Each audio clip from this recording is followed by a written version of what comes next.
Hey everyone, and welcome back to the vlog. If you are new here, my name is Sheena and I'm an illustrator, digital content creator, and Etsy shop owner based in New York City.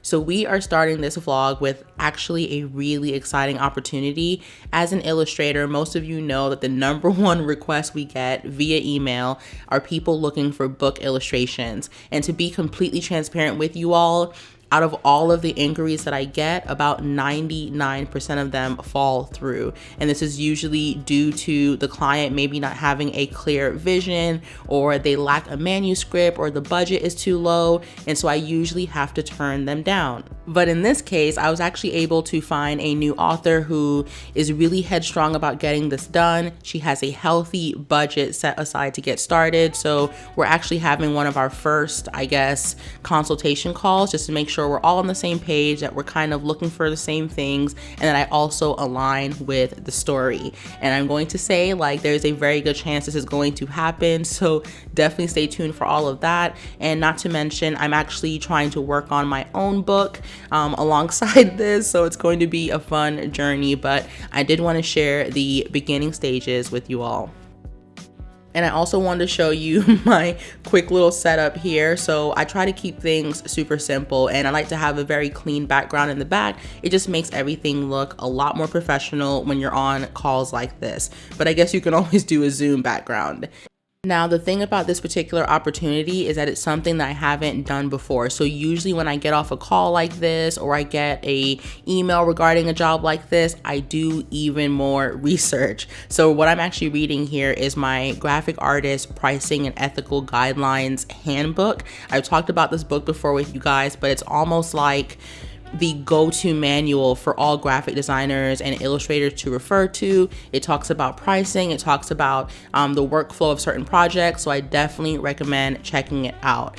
But yeah, I just want to outline how important it is to set aside time to do research and to really learn your craft. And I'm sure most illustrators and graphic designers will agree with me on this, that a lot of our jobs are spent doing admin work and research. So don't be afraid to put in that time. I promise you, it will make you a more well-rounded and thorough artist and professional. Hey everyone, this is Future Sheena editing, and I totally forgot to let you all know that I actually have a launch happening today, and they're going to be limited edition art prints and stickers inspired by the visual album Black is King. So if you haven't seen these prints just yet, or if you want to get your hands on them, they will only be up for a limited time, so be sure to check them out. I will link it in the description box below.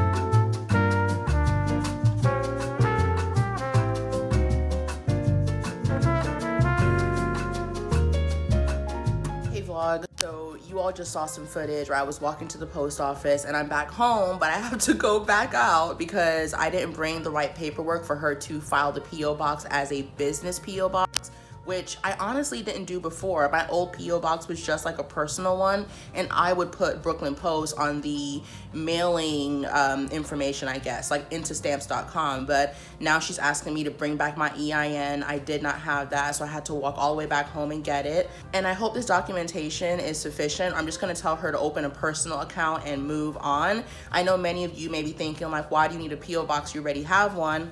Long story short, Brooklyn in New York is quite densely populated, and for a while I could not get a P.O. box in the area, the neighborhood that I live in. And just recently, I guess because of COVID, there has been some availability. So what I'm trying to do is switch my current P.O. box, which is a bit further out. It's about a 1.5 mile walk, to one that is a bit closer, so I can check it more often, have services done, things like that. It is just such a fucking headache, and I'm just getting frustrated because I have work to do, and this is a time drainer, and it's hot, and yeah, COVID. So my anxiety is at an all-time high. I don't want to have to keep going back out. but it is what it is. So I have the documentation printed. I'm going to bring that to her now. I have it here. Obviously, I'm not going to show you all because it has personal information on it, but just wish me luck. So the plan is get this one set up, get my keys, and then walk to the other one, collect my mail, and close it. And hopefully it's not a super long line and they don't give me a hard time, because today is just not the day.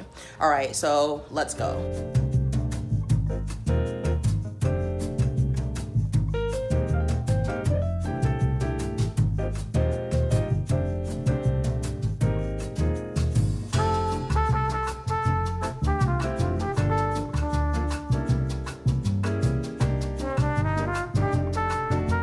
So it worked out. I am walking to the second post office now. It's still really hot.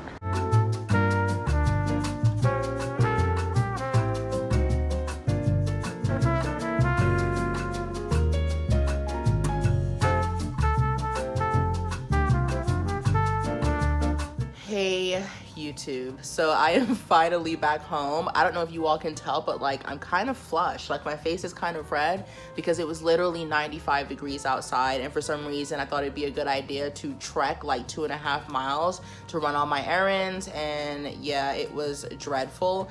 But the good news is I got the errand done that I was trying to do.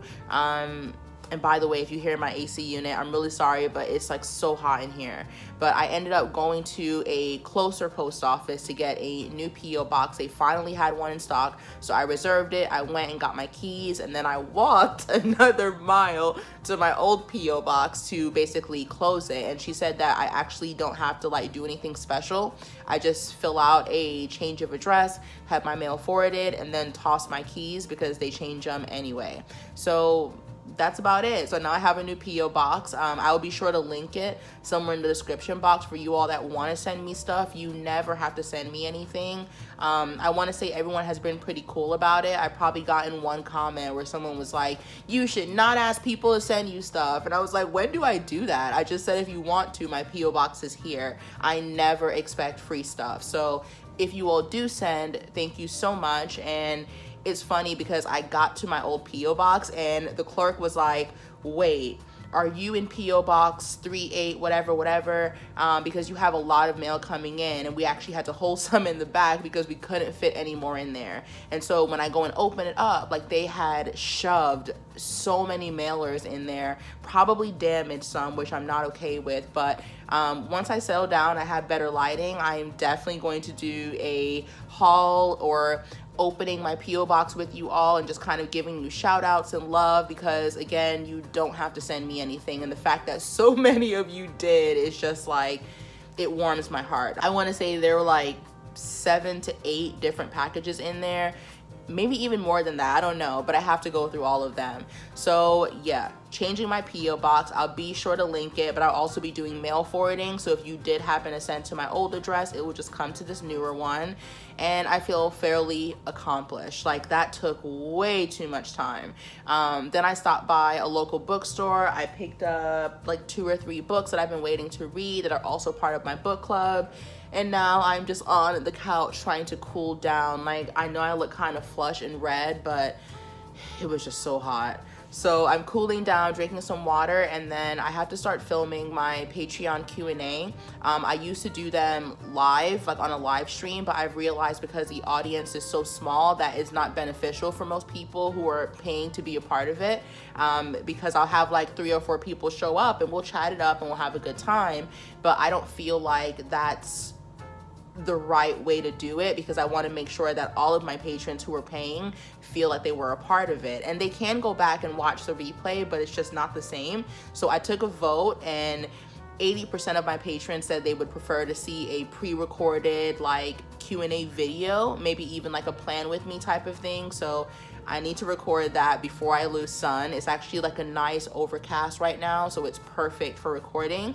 So I'm probably going to just work on a drawing and then answer those questions and make it a super easy format, get that posted. I also have a bit more of drawing to do. I have to draft up some invoices, so it's kind of, I don't want to say a boring day, but it's kind of boring. I'm not really doing a lot of fun stuff. I packed all my orders already this morning, so I don't have any new orders to pack. So yeah, if I have anything else to do that I think is interesting, I'll be sure to pick the camera back up. But if not, then I'll check in with you all tomorrow. So I'll see you later.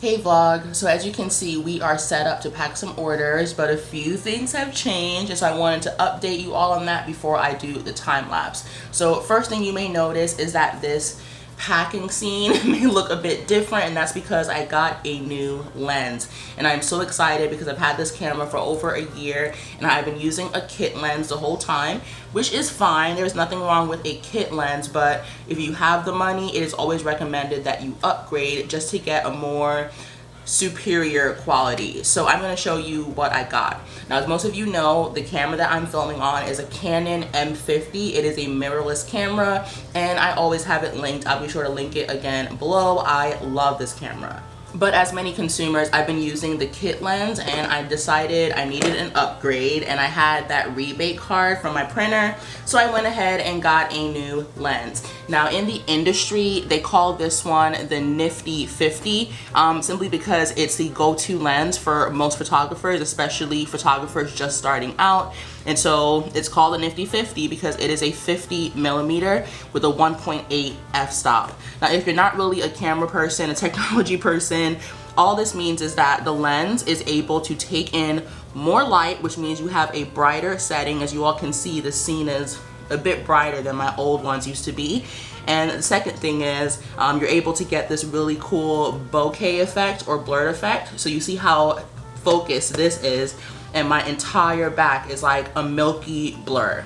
And I don't know about you all, but I love the way it looks. I feel like it makes everything look super professional. So I hope you all like this new lens because I'm definitely in love, and as time goes on, I will get better at it. So of course, the video quality will get better. Now, with that said, I couldn't just put this lens on my camera because this lens is made for Canon F models or EF model camera. So basically the standard DSLRs. But the camera I have is a mirrorless camera, so I had to get a mount adapter as well. So here it is, and the two together gives me the quality that you're seeing here. So this adapter just allows this lens to fit onto my camera with ease. Now, even though they may look a bit, I guess, more bulky in the box, I promise you, once you put them on the camera, they're basically the same size as my old lens. And so if you all are curious, this is my old kit lens that came with the camera, and with these two attachments, it's not much bigger than this, you all. Like literally, it's about that much. Like it's the same size, so not super bulky. It is a bit heavier because this lens is pretty light, but again, it's normal, it's typical, and for the quality that I'm getting, I am super duper happy. So the next thing that I picked up is pretty small, and it's just some washi tape. I got it from a stationery shop that I visited a few days ago, and all it says is, "You are awesome." And I love to collect washi tapes, but I want to use this one in particular to actually pack orders with. So I'm looking forward to that. I believe the brand is called Worthwhile Paper, but again, I got this from a small stationery store. And then last but not least, I got an order in, and my thank you cards are finally here. As most of you know, I've been using those old thank you cards that I made by hand. I'll put a picture up so you can see it. I've been using that for about 2 years now. So basically, since I've had my shop, and as you grow and you get more resources, you should also be upgrading your shop, upgrading your business, putting money back into your business. So I have done that with some new thank you cards. So that is what it looks like. And I'll come in closer so you can see it as well. But I threw this design together in Procreate, and I really love it because the front is still like a piece of artwork that most people would be willing to keep. So hopefully they don't trash it, but if they do, it is made on recycled paper and it's pretty thin, so I'm hoping it's not too much of a big deal. And then on the back is my personalized, I guess, shop message, credo, whatever you want to call it. And I'll zoom in so you all can see. I basically just put a picture of me and Dakota here. I have a signature and then a little text here, just kind of thanking them and telling them a bit about myself and my story. So yeah, I am very, very happy with how this turned out. So that's the back and this is the front.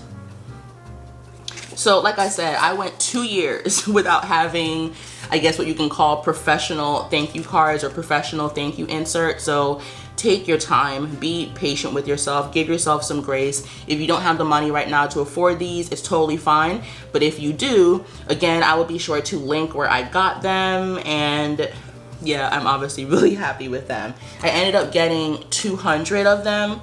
Actually 250, just because, as I've mentioned in older videos, the more you buy, the more the price goes down. It's just kind of how wholesale works. And so I have 250 of these. I am extremely happy with the print, so I will definitely be ordering more once I get through about half of these. But yeah, with all that said, we are ready to pack some orders. So I'm gonna turn you over to the time lapse, and I hope you all enjoy this new quality. I promise I will perfect it even more over time. So let's get started.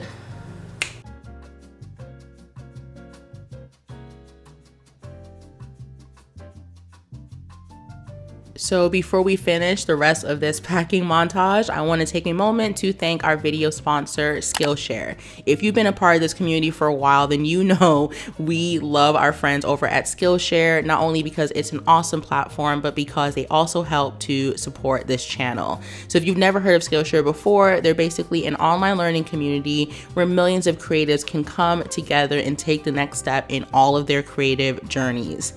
And one of my favorite parts about Skillshare is that you can just take classes leisurely just to try something new, or you can really use it as a resource. So earlier in the video, I talked about taking on that new children's book project. And so one of the first things I did was hop over to Skillshare and start to do a bit more research and learn from people who have been doing this for years. And the class that you're seeing here is by a children's book illustrator named Marco Bucci, I believe. And this class was amazing. He goes over all aspects, like working with a publisher, what to expect, the programs that he uses. It was so helpful. So aside from being super accessible and resourceful, Skillshare is also affordable. With an annual subscription that is less than $10 a month, it's literally a no-brainer, you guys. I say it all the time, but you have to invest back in yourself, especially with the given climate that we have. If you're trying to be a creative, you have to delegate that time to bettering yourself and your skills. So to get you started on your creative journey, Skillshare has partnered with me once again to give the first 1,000 subscribers 2 free months to check out the platform for themselves. So be sure to click the link below and join millions of creatives learning on Skillshare today.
All right, guys, so I'm gonna wrap this up with saying thank you again for tuning into the studio vlog, and also another shout out to Skillshare for sponsoring this video. Be sure to check them out. And in the next vlog, as promised, I will be sharing my studio closet, my supply closet tour. So definitely be subscribed and stay tuned for that. I appreciate you all so much, and I will see you in the next one.